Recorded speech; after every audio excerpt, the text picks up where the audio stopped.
welcome back to another episode of the Thanks for Rolling podcast. I'm Pat Campanola, joined as always with Jeff Pallone. Hey, Pat. And today on Zoom, we have Maria from Rubber Bones. Welcome to the show. Hello. Thank you for having me. Thanks for coming. We're excited. We overcame our technical difficulties and we're good to go. Yeah. Yeah. There always has to be technical difficulties. Right. It couldn't be super smooth where we would just click on and everybody would be talking and recording automatically. So, yeah. So thank you for bearing with us. Yeah, no problem. So Maria, talk to us. So we like to, get into everybody's kind of history of how they ended up kind of where they are, especially as it pertains to jiu-jitsu. So, it's funny because I see Rubber Bones in a lot of different places, right? But I want to talk about how you got to Rubber Bones, and then we'll talk about how everybody else kind of became aware of what you're doing. But you practice jiu-jitsu at 10th Planet in Long Island, is that correct? Yes. Yeah, I've been training under Steve for like 7.5 years, before it was even a 10th Planet. So we used to train in the gi and all that. But yeah, I could even talk it's funny, my jiu-jitsu journey is kind of like backwards. I got into drawing jiu-jitsu before I did jiu-jitsu. No kidding. So yeah, so my cousin was doing Steve used to do like a mixed martial arts kind of school. So it was like striking, it had some grappling, and my cousin was training there. He's now a black belt at 10th Planet Long Island, Daniel Lee. But I was looking to get like some figure drawing in because I really like drawing figures, and I was looking to get them in motion. And I was talking to my cousin and Steve, and he was like, Steve's really cool. I think he'd let you come in and sit in and draw. So I wound up like sitting in one day, and I just like brought like my sketch pad and like a sketchbook, and I just kind of sat in on the class and drew. No interest of actually doing it at all. Although I have been, into sports and stuff, but never that. I never thought I would get into this. So I wound up doing, I went back for my senior year of school, undergrad at art school. I went to MICA, the Maryland Institute College of Art, and I showed my professor the drawings, and they were like, oh, these are great. So I wound up doing like my entire body of work for my senior year on jiu-jitsu. Oh, cool. That's awesome. Yeah. That's great. So I was just kind of like watching videos, had no idea what I was doing. Like looking at it, to me, it looked like two bodies, like kind of working together. And like, that was kind of what interests me. So I finished up my senior year of college, and I came back home, and I was like, what do I do now? And so the school was like right down the block from like my parents' house. So I wound up like popping in. I said hello to Steve, and I'd given him, I think, like one of the drawings. And he basically was just like, well, now you have to do it. Yeah. And I was like, yeah, I guess that is the next step. Like, I need to try it. Yeah. And I kind of just like caught the bug, and then I was obsessed with jiu-jitsu. It was like a pretty quick. Yeah. Had you ever done any martial arts before? No. I always wanted to, like as a kid. Yeah. I used to like grapple with my cousins. Like, I don't even know what you would even call it. It probably wasn't really grappling. It was just like wrestling and pushing each other off this small square rug, and we just made a game out of it. But like, other than that, I really had just done like traditional sports, lacrosse, soccer, tennis, all those ones. Yeah. But yeah, no martial arts. Never thought I'd be grappling with people. Yeah. I know that feeling. Yeah, that's awesome. Yeah. I'd actually met Steve and Dan in 2016.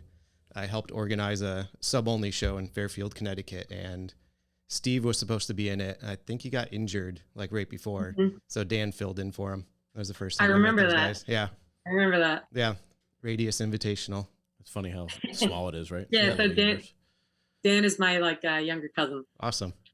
Yeah, so cool. He got me into it, and then I think like him and Steve, we were like a really small school at first. There was only a handful of us, and I just like, everyone became my family. So everyone's, but like, I consider Steve my best friend, and Dan my cousin, but he's also one of my best friends. So it's funny that jiu-jitsu does that, right? We talk about that a lot on this podcast, about how like, oh, this becomes my family. Like these guys, I try to kill you, but at the same time, I love you. Right? Like, Yep. In some ways, I wonder if it's just the contact we have with them. Like, I mean, you really don't have that much close contact with people except people that you're like in some sort of like, you know, you have some relationship with them. Right. You wouldn't be hugging a stranger. Right.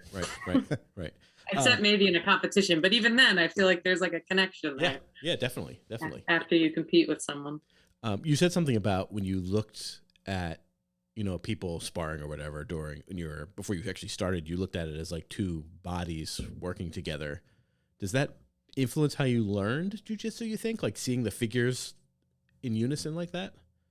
Yeah, I definitely. And like it was funny when I started actually learning it, I would be like, oh yeah, I drew this all the time. Like the triangle choke and stuff like that. Like I didn't know what that was. Like I couldn't, that's what I mean. Like when I say I kind of started it backwards, like, and I think it really helps me now that I know jujitsu and then like returning back to drawing jujitsu. It's much different style now. I was doing much more like abstract, like fine kind of art. In college, it was like these big, like 8-foot drawings. But you know, now I'm working digitally but yeah, it was like, I just kind of saw it as I was spending like, I think like every Sunday I would do like 6 hours of like figure drawing where I would draw like a nude model. And then in school, I was drawing like nude models constantly because my major was drawing. So it was like, all I had done was like draw the figure, but this was like, basically now I was just like working with the figure, moving with another figure. And it was just like this weird kind of like, I don't know, interaction that that you don't really see anywhere else in sports. You know, I had tried drawing football, I had tried drawing other sports, but they were just like kind of boring because it's just kind of this like forward and back I mean, football is a little more interesting, but it's kind of like unless people are like colliding, it's not. Yeah, I can see that. Yeah, it's not very intricate. Yeah, there's like a dance or something with jiu-jitsu. I feel like sometimes it's almost like like choreographed, or like it feels choreographed because people have been doing it so long and there's just kind of like a flow. Yep. That's really interesting. Yeah, I never would have thought of that from that perspective, but it's pretty interesting to think like the artist's view of or, you know, even someone who studies the body period, right? And like how different that would look than somebody who doesn't have that perspective at all. So yeah, I think it is interesting. You see martial arts related drawings and artwork out there, and you can tell it was drawn by somebody that doesn't really understand one or the other. It's like, you know, the bodies are in positions that just aren't possible. People always try to catch me with that though. It's really annoying. Like every once in a while I get like a comment on a drawing like, this would never work. Right. I'm like, the reverse triangle, the invasion one always trips people up because it's like a reverse triangle. Yeah. So I always get things like, this isn't real. And I'm like, it is though. You're like, or you mean listen, this white belt? Yeah, this you know, Pumpkinhead ripping off Freddy's arm isn't real. What do you mean? Right? Yeah. Like, come on.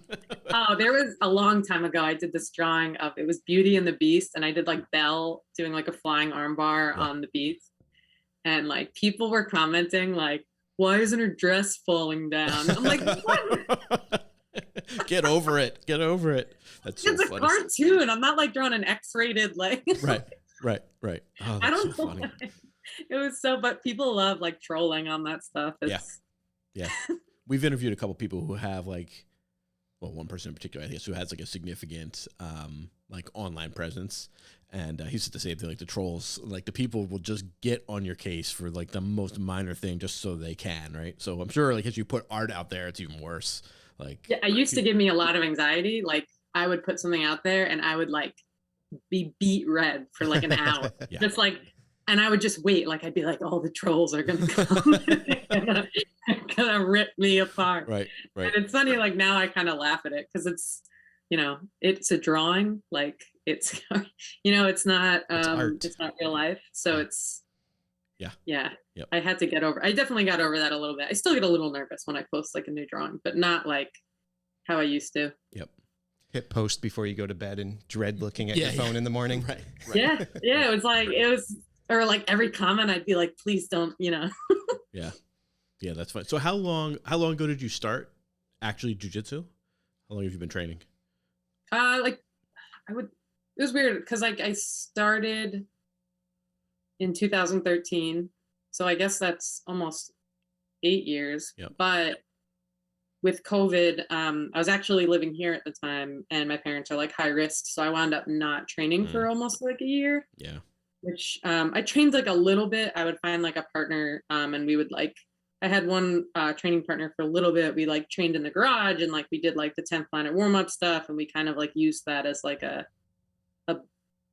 almost like a class structure, and then we would just like roll. Yeah. But yeah, so I kind of feel like I take that year off because I'm like, I didn't really get a chance. And then of course I return, and then I tear my ACL. Yeah. Oh no. Yeah. Yeah. When we were originally booking the interview, she's like, well, I have surgery coming up. So can we do it after that? I was like, yep, absolutely. When did you have surgery?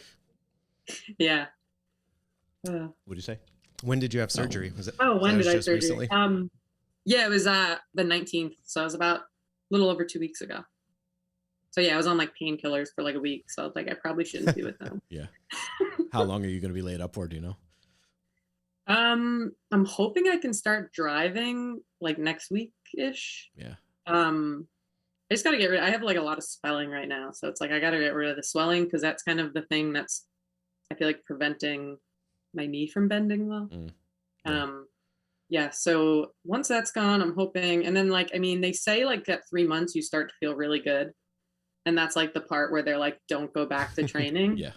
Because you'll just like screw everything up. Yeah. And like, you have to kind of like back off and like force yourself not to. So, I'm looking forward to that 3 month mark or whatever, where I start to feel better, but yeah, I probably won't get back to training till like January, February, I think. Yeah.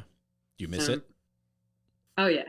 It's like torture when I go in, like, it's, especially when I'm like watching, I'll go on like Flow and like watch stuff for, while I'm drawing, or just like getting, I always have reference photos up. So if I'm drawing like a move, I'll find maybe like 5 reference photos, and then I'll just kind of like have them up on my other monitor. And so it's like annoying drawing it and searching through everything and being like, yeah, I can't. But I honestly miss more like the interaction. Like I feel like I miss like especially I can't drive, so I haven't been able to like drop in. Yeah. Like I think once I can drive, I'll probably just like hang out. Maybe I'll draw like during class or something. Yep. But I just miss seeing like my friends. So that's also like a big bummer. When I've been injured, which has been a handful of times now, thanks to Jiu Jitsu, I like haven't been able to go in because it's just like depressing to me to be like see everybody and not be able to do anything, right? Like just like damn knee or damn whatever else, like heal up already. But yeah, I've had to like segregate myself to keep. That's how I was when we were closed during the COVID lockdown. I had this building sitting here that I could come work out at. I just didn't want to. It was depressing. Yeah. Yeah. Walk in here and see the empty gym and none of my friends hanging out. Yeah. It's terrible. Oh yeah. I kept running because before we moved, 10th Planet was on like a main street by my house. Now it's a little bit further down, like in the next town over. But I would run by it because I kept running like throughout the lockdown and stuff. And I would run by and I would just like look through the window, and it was just like barren. And I was like, this is like the most, sad. Well, the whole street was like, it felt like I was like in an apocalypse. Yeah. But yeah, running was really surreal, like running through busy, not like usually that street's like, I can't cross the street, and I could have like run through the middle of it. Right. Yeah. In the middle of the day. Did you press your face on the glass? Like I did. No, I would. And then like at one point, some of the guys would be in there, and I would just like have my hand on the window. Like, yeah. It's so funny. So how long after you started training was Rubber Bones born? Rubber Bones didn't start actually until February. Well, so I'll go back to kind of like February 2020. Or it's January 2020, I was like, I'm going to do a Kickstarter for, I'm going to start a company. So I just like, I had been drawing some stuff recently, like Chris's submission of the Sogi. Yep. That fall, I had done some artwork for him. And then it just kind of like evolved from there. I wanted to do like a Halloween, like horror kind of comic vibe, like old school comics. So I did those drawings, and then I made a rash guard for that event, and I sold it. And I was like, like this is pretty cool. Like I just do one of my drawings, I put it on a rash guard, and it's like really cool to see people wearing it and enjoying it. Because before that, I had been doing these fine art pieces that were just like sitting in my basement and no one saw, and or fine art's a little bit less accessible, I think, to people. So this was like really cool. So then, and I was in grad school, so we had been kind of talking about our goals, and one of our teachers like had us write down this assignment. Was like to go through and just kind of like figure out what your goals were. And one of mine was to make a rash guard company, which I had been thinking about in like my head probably since like 2018. I don't know, like, have you guys heard of Kickstarter? Or like, are you aware? Yeah. Yep. So I knew of it mostly. I backed like comics. I'm into comics, and that was pretty much what I was doing in grad school, was like drawing comics and writing comics. So I was like, I'm going to use it to launch this, because like it's art, you know, and people launch like products and stuff. But I was like, I'm going to use it to launch a product for a business. So I just kind of like maybe it was like 3 weeks, figured out my logo, put together all the content, and then I just like hyped it up for a little bit on Instagram. All the guys like jumped on with me, and they, you know, helped me push it, and they were like awesome. I wouldn't have been able to do it like if they weren't, you know, they had my back and were just like super supportive through everything, and they still are. But yeah, and then it launched, and like I think it was like in less than a week I had already hit the goal, which was like surreal to me, because I thought it was going to be a struggle to get to the goal of the Kickstarter. So yeah, and then that happened, and then the lockdown happened, and none of everything got shut down, so I wasn't even able to make the rash guards for months, which sucked, because I was like very stressed, because I had all these people that committed to the Kickstarter, and then, you know, their money is like sitting there, and I'm like, I can't like do anything with it, but like I hope you trust that I'm like really going to do this.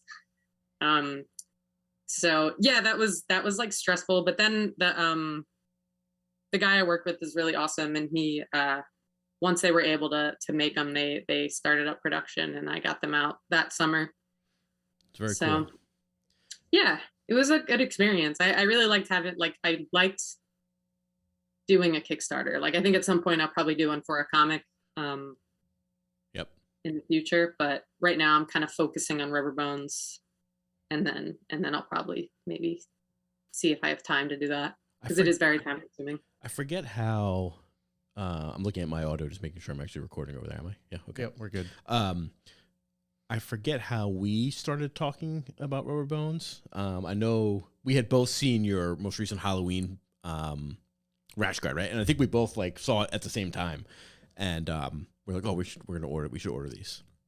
And then I don't know, we just said like, hey, you know, it'd be kind of cool to reach out to her, because I think you had said like, oh, I think she trains at 10th Planet. Yeah, we're always just looking for new interesting guests. Who was there. But we had to laugh because in your little video on the website, you're like, because I'm really fucking flexible, right? So we were laughing at that. But is that where the name comes from, Rubber Bones? Yeah, a lot of it. I am very flexible. And then I was just thinking, like, if someone has rubber bones, they're going to be like really obviously hard to submit. So yeah, and there was like a vibe I wanted to. I really wanted like I thought a lot about the branding that I wanted to do. Other names that I had come up in the past just felt really stale, and like I kind of decided that was one of the things too. I was like, I'm going to make a company so that I can draw the things I want to draw. Right? Like I'm always like trying to get commissioned, and I'm like, you know, illustrators are always looking for work, and I was like, what if I just like create the work for myself? Right. And so when I came up with Rubber Bones, I was like, that name is fun. It can like go, it just sounds hilarious too. And yeah, just from there, like I drew up the logo, and I had an idea, like I wanted to kind of draw from like early 2000s, like maybe late 90s, like band posters, and also like I love Jim Phillips, like Santa Cruz, kind of like skateboarding art. That's the first thing I thought of when I saw it. So when I grew up, I was like, all we want to do is ride Santa Cruz skateboards, right? And I thought of like Rat Bones originally, right? And I was like, oh, so this kind of has, to me, it struck me as like a little bit of a skater vibe to it. So that was fun. Yeah, I used to be very into skateboarding, like in high school, and I was terrible, but I did practice every day. I tried. Amen. And you know, like broke my ankle and like whatever. Yeah. But I wound up eventually just being like, I'm just gonna longboard. Yeah, right. A little easier, yeah. I can't even longboard. I cannot stand on one of those things. But I always loved the aesthetic and the art that came out of like those cultures, and still do. I follow like so many skateboarding companies, and um like Creature is another one that I like love looking at, and feel like in some ways I just like look at them as like inspiration for like what I want to be someday, but in the jiu-jitsu world. Yeah. Do you have are you a horror fan? Like I'm just, as I'm thinking about some of the designs that you've probably posted recently. I know it's Halloween time and all, but are you a horror fan as well? It's funny, I love drawing horror, but like I was never really into horror movies. Because I was like scared, even though I watch like tons of true crime. But recently I actually have been like, I want to get like, I've been getting into it more. Like I watched all the classics, or a couple of them recently. I watched Halloween, and then I watched Scream the other day. That was funny. Yeah, those are the but I like horror comics, like old. I got really into like the history of comics, and kind of like how that was like so popular, and then it was kind of like killed by the comics code. I don't know if you guys have ever. Yeah, I know what you're talking about. Yep. Yeah, and it like just I just found that really interesting, because it just like I feel like it killed such a huge part of the comics industry, and then it kind of became only superheroes, right? Like cheesy superhero dialogue. Yep. That's why like Spider-Man is so like lame in his in the old ones. Like it's just, and they just kind of made like cut everything out. So it's like I really like revisiting those comics like from before then, because they were more geared towards adults, and then all of a sudden comics were made for like kids, and that was like the only people that were thought to read them. Yeah, it's interesting because you can see in your designs, you can definitely see the comic influence in the designs, right? But when I think about like rash guards in general, so many of them don't have that vibe, right? They're always like, how do I say this? Like I would consider them to be like jagged or more serious in like what they're putting on. I find them, I don't know, I don't want to put words in your mouth, but like what I see them as is almost like a masculine take. Yep. Like there's like masculine designs, like kind of like tough, hard. Yeah. The colors. Yep. Yeah. Yep. Yours has a certain more like a more playful vibe to it, right? A little different. Yeah. Yeah. Yeah. And that's kind of what I wanted to do. And I wanted it to be unisex. Like I didn't want it to, a lot of people were like, oh, you should make like a brand for women. But I was like, no, like I want to make it for everybody. So the colors and stuff, I think add, not that they're feminine, but I do add like feminine colors to it, but not necessarily that I think like my designs are feminine, but I just wanted to bring something that was like I said, when I made the Rubber Bones branding, when I was thinking about it, I was like, I want this to be fun. I have fun. Like when I made that video for the Kickstarter, I was like, this needs to like be me. I don't want to make a brand that's not me. I want to have fun doing this the entire time. I want to be able to make a joke when I want to, and not make it feel like people like didn't expect it. Like if you like Rubber Bones, you're gone. Like I want people to smile or laugh when they look at stuff. Like it's almost so gory sometimes that I'm laughing while I'm drawing. Like I'm like, how can I make this more ridiculous? Yeah. Yeah. When you walk into a venue at an event, you definitely cannot miss the people that are wearing your stuff. They stand out amongst the crowd for sure. Yeah. Yeah. What's that like for you? To see like a total stranger wearing your stuff, right? That like just started happening recently. Like initially, it was a lot of the guys I knew and people, but now just recently I sold at a tournament in this one was in Jersey, and there were like people I saw wearing it, and I was like, I don't know who that is. This is so weird. Like when did I mail? Because I mail everything, like I package it. Yep. So I'm like, when did I mail that? Yeah. Like I just like think about like, and I said hi to one of the guys, and I was like, nice rash guard, and then he was like.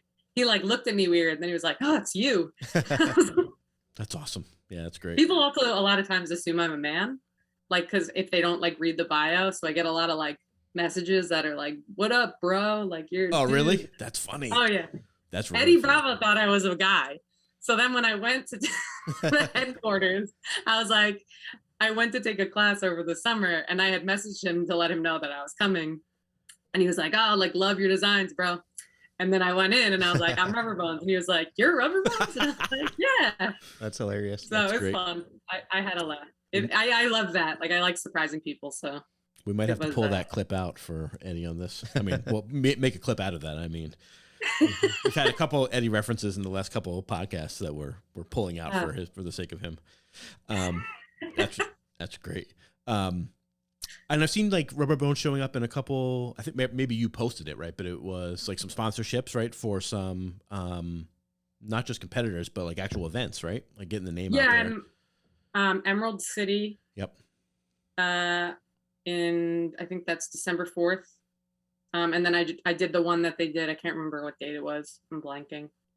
But yeah, I did that one, and that was really cool because I got a commercial on Flow Grappling that like ran during the thing. And I actually just filmed today. We did a Rubber Bones shoot, so I brought a bunch of people in, and my best friend's a videographer, so she came in and filmed it. And so we're working on the commercial that I'm gonna stream during that now. Awesome. Yeah, that's great. Yeah, cool. It was cool. She brought like lights. It's going to be a really cool video, I think. She's awesome. She's super talented. That's awesome. Congratulations on all that. That's fantastic. It was a cool thing to see it grow from, like you said, I'm going to start this from a Kickstarter, and now you can see strangers walking around in your stuff. 2 years later. Yeah. Yeah. Very cool. Very cool. Yeah, I'm excited to see where it goes. And like, especially now that I'm done with grad school, I've kind of really been able to dedicate my time to it. Before that, I felt like I was like kind of splitting it. Mm-hmm. So since then, I really feel like I've been able to put a lot into it. Yeah. Yeah. Have you gotten any orders? You're like, how did this person way out here find out about me? Yeah, I've had people in Japan buy stuff. That was really cool. No kidding. Yeah. And so my sister-in-law is Japanese, and my brother lived there for a couple of years. And so there was one time somebody like messaged me a question, and it was in Japanese. So I like copied it and sent it to her, and I'm like, I'm gonna impress this person by responding in Japanese. Yeah. So I like sent it to her. I'm like, what'd they say? And it was like asking a question about sizes. So I had her like write me the response back, and then I sent it. But then he never answered. Apparently, you sent the wrong answer back. That's really funny. That happened twice. There was another time there was an email I got from someone, but he wrote to me in English. But then I think I just like, I know a little Japanese, so I wrote back like I said, like, thank you or whatever. Yeah, that's really cool. For someone like me who has zero artistic abilities, walk us through a little bit of what your process is like when you're creating. So I know you said you bring up a few reference pictures and you're doing everything digitally, right? Now I am. I used to work pencil, scan it, ink it well, I used to not have the Cintiq, which is the tablet that you, so for people who don't know, I can see what I'm drawing, and I'm drawing like directly on it. Mm-hmm. And the texture of it feels like paper, and it's a really nice tablet. And before that, I had one of the ones where you would like draw and then like look at the screen. Oh yeah. So it was like a lot more, it was a lot harder. So I was doing the sketches by hand and then scanning them and then inking them. Yep. And it was a lot more time consuming. So the Cintiq has really like streamlined my process. But yeah, so a lot of times I'll get an idea, and my reference photos aren't necessarily just like what I'm drawing. It'll be kind of like influencing or kind of like things that I like. So I might bring up, like on Pinterest, I have like all kind of different folders that I like file things that I like in, and then I'll probably bring that up. I also have like a ton of art books. So usually I open those up, and I pretty much just like surround myself with the reference work that I'm looking at. Yeah. And then I just kind of go once I get the sketch down, like I usually draw everything anatomically correct, like just like figure draw the thing. Mm-hmm. And then usually I will, from there, make the adjustments that get like wonky. So like if someone's leg's getting ripped off, now like I have an idea of like, all right, their arm would have been here, so it's going to get pulled to here. Like, yep. So that's usually how I do that. And then I just really go for like the Inktober drawings. I was doing the black and white ones, which I didn't get to continue through because of my leg and everything. But I will revisit those. But those I just really like put on music and just kind of went crazy. It's just like, how can I like make these gross, or I'm gonna add eyeballs here, just kind of like anything. It was almost kind of like a what is it called when people like write whatever they're thinking, like a exercise, like a free flowing. Yeah. Yeah, like I know like people do that for writing. Mhm. They'll just kind of like write and then go back to it. And so I kind of do that sometimes with drawing when it comes to those like really detailed things. But I try not to like dwell. I generally can draw like fairly, I can get those things done like fairly fast because I try to like not hesitate on decisions. And I think that helps a lot when it comes to like getting my work done and finished and out. Because I know like some people really like hesitate when it comes to like making decisions on like what they're gonna do with something. And you know, I can always erase it. So I pretty much just try and push forward. Especially digital is like amazing just because you might draw a head too big, I can just grab it, squeeze it down. And, you know, whereas like I used to have to erase it and then draw it all over again. And it might have been like the best face, but it was like the a head little was wrong. too big. Yeah. That's cool. Yeah. I have no talent when it comes to that. So it's interesting to see the process. Do you ever have something that you like throw away and then you come back later and you're like, oh, I can now I like this and I can go and edit it up or change it? Yeah. Yeah, definitely. I have some stuff that I just have like random project. I have one folder that's just called like miscellaneous, and it's just got tons of like unfinished drawings that I started and then kind of was like, I don't know if I want to do this. So every once in a while, when I don't know what I'm going to draw, I kind of go through it and see like if there's anything I can just use now or go back to. And my sketchbook too. I do like I try and draw in my sketchbook a lot. So I'll flip through that. And sometimes I'm like, oh yeah, like I had that weird idea that one night. And then like I totally forgot that I, wrote that down. Yeah. But do you try to draw every day? Are you drawing every day, I should say? Yeah, I mean, what's great about having your ACL torn and then getting surgery is lots of time. is I had to like sit on the couch all day. Yeah. So I just had like my sketchbook because it was kind of like my setup. I have like a setup on my desk with like my tablet and stuff. So I kind of couldn't use that, especially because I've been staying at my parents for the first 2 weeks because I couldn't take the stairs and I live in a second floor apartment in a house. So I just had my sketchbook in my lap. So every single night I was drawing because I was watching whatever my parents were watching, which sometimes is, boring. So Say it quietly. I did get really into I'm not gonna lie, I got really into Jeopardy though. It's for so those funny. 2 weeks. I'll tell you, I had a period of time where I had to stay with my parents same thing, like every night Jeopardy was on, and I was like, all right, I think I'm getting into this a little bit. I got really so into funny. it. And then I made them watch Friday Night Lights. So we were watching that and I was rewatching. That's so funny. You want to ask Maria the questions? I have one more question. Okay, sorry, first. I mean to jump you ahead. No problem. So when you kind of made that shift from drawing just for the sake of art to drawing for rash guards, were there big changes you had to make to fit, I guess, the application of printing on apparel? Yeah. And I think that's still difficult sometimes because I know I struggle with that, trying to make rash guards for the gym. It's like I have a couple of ideas, I have my logos, and I'm like, who do I even talk to make all this like fit the shirt and all, I don't know any of that stuff. I'm always at the mercy of is like jiu-jitsu is kind of horizontal, right? Like everything we do is like, so one thing I'll do is I'll put the sketches on a mock-up before I do them now. Because I used to just do them and then I was like, oh, I'll fit it on the thing after. And then it was like, this isn't working. So now what I'm doing is I'm doing the initial sketch and then I'm putting it on the rash guard and like seeing how it's going to look. And if it's going to like, am I going to have to crop off too much where it's going to be like weird or stuff like that. So the Halloween one was kind of interesting because I did that for the rash guard. And then we put it on a skateboard for Sogi's I saw that. For the trophy. So that was interesting because then all of a sudden I was given this humongously vertical or horizontal canvas.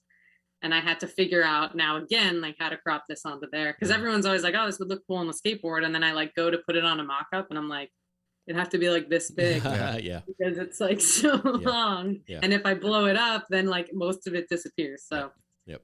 it's definitely the rash guards are it's, and also thinking like where the creases are going to be. If there's a lot of detail at the bottom, like a lot of times that gets like scrunched up and like it's not really going to make it like into pictures, but then sometimes I'm like, do I care?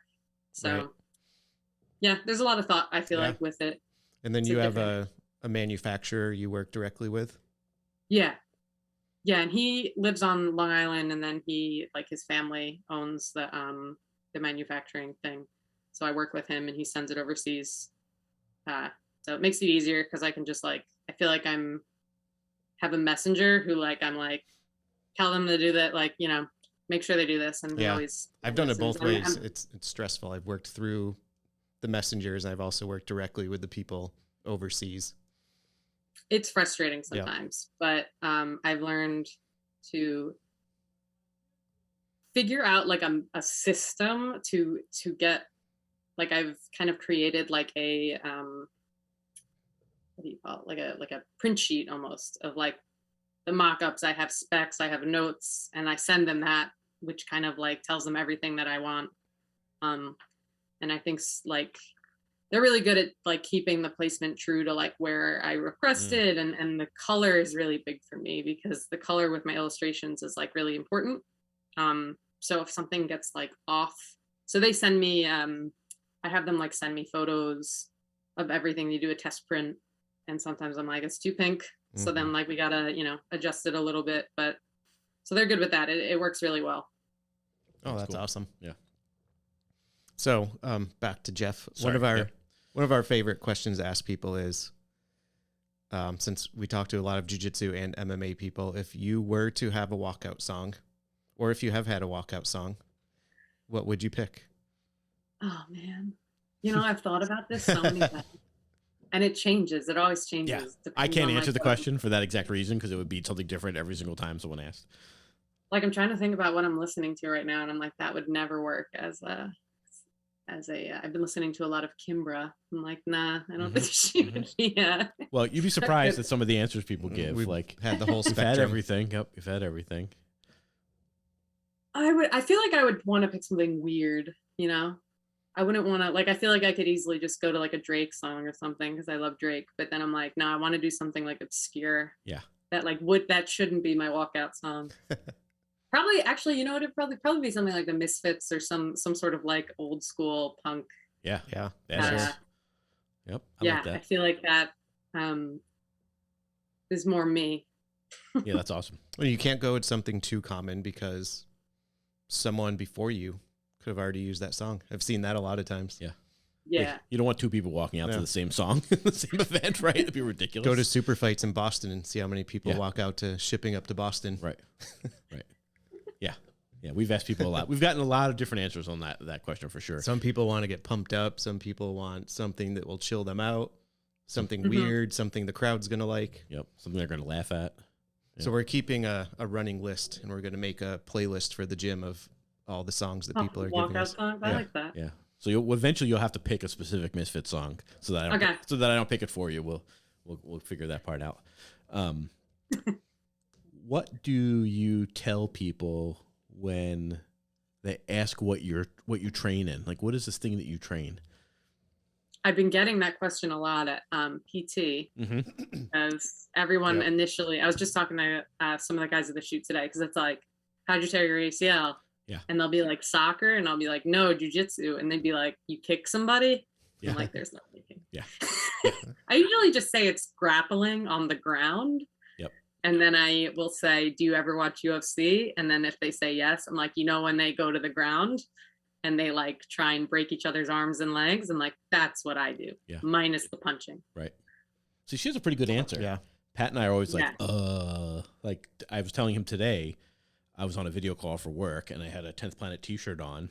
And in the middle of the call, this woman says to me, what is your t-shirt? What does that say? 10th Planet? What? Like, didn't even know the word. So I like didn't know how to answer her, right? I ultimately said like what you did. Like, well, it's like grappling, like submission grappling. And didn't know what I meant by submission. I was like, oh boy. So I just wanted to like crawl in a hole, like not acknowledge. I know. It's never mind. I'm like, why can't you just know what it is? Right. Yeah, please. But I've done the same thing. I've gone to PT and they'd be like, well, how did you, tear your knee? I'm like, jiu-jitsu. And I like kind of wait to see like if they're going to say, oh yeah, I know what that is. Right. Or not. Because usually they're pretty good. They're like, oh, okay. I know what that is. Even if they're humoring me. Right. But we try to avoid that conversation all the time. Yeah, I had a problem because the doctor, like when I first got the MRI, I guess the tear is really weird compared to like what they normally saw in like regular kind of like people, because my ACL didn't tear from just, a lot of people will be like running and then they like cut or something and their ACL tears. But like since mine was like contact, someone had like a reap over my knee and I stood up and then I don't really remember. I think I like lost my balance and I fell back. And so like my knee went one way and I went the other. So the tear was just like weird. And so when I got the MRI, they told me it was just going to be the NP, and I'm sitting there, and then the actual doctor walks in, the NP walks in, and someone else walks in, and they're like, "So tell us what happened." I was like, "Oh shit, is this bad?" I went like this, and they went like that, and I went like this. I was like, "Do you know what a knee reap is?" Like, I don't know what she's talking about, but he said, "Yeah," and I was like, "I don't know if he does. But maybe he does. I don't know." Too funny. He might get he probably sees a lot of people. So. Right. I'm sure they get jiu-jitsu injuries. Yeah. That's too funny. Yep. He's like, I have no idea what you're talking about right now. It's really, and then I'm like, their legs are entangled in my legs. And I'm like, how do I describe this to somebody? Yeah. I actually tore a couple ligaments in my knee a little over a year ago. And same thing, like I tried to explain to him how it happened, and the guy just looked at me like, dude, I don't know what you're talking about. Because it was the same kind of situation. Like they got honey hole. Right. And outside Ashi, the guy's like, what? Yep. I feel you. So how can our listeners find you? How should they find Rubberbones? Yeah, well, my Instagram is Rubberbonesrashguards.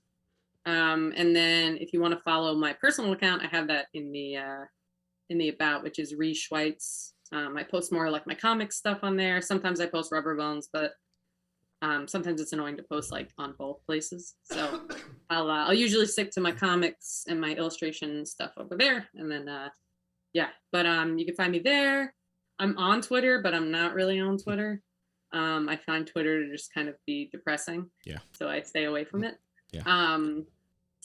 And I have a website too, mariaschweitzer.com and rubberbonesrashguards.com. So if you want to check out the merch, go there. If you want to just check out my art and see kind of what else I'm doing, you can go to my portfolio website. Awesome. Thank you. Any other questions we forgot? I don't think so. I think we covered it. All right. If you ever find your way up to the New England area, you have to make sure to drop in. Yeah, I'm actually going to Derry, New Hampshire this Friday. I'm selling at the Good Fight. So if anyone's going to the Good Fight in New Hampshire this weekend, I'll be there. Oh, cool. We have anybody going up there? I'm not sure. And then the following, I'm staying in Andover, Massachusetts, for about a week at an Airbnb. And then I have to go back to Derry the following Saturday for the RCS, New England sub-only, like invitational. Yeah, I've been seeing that one. Yeah, when are we up there?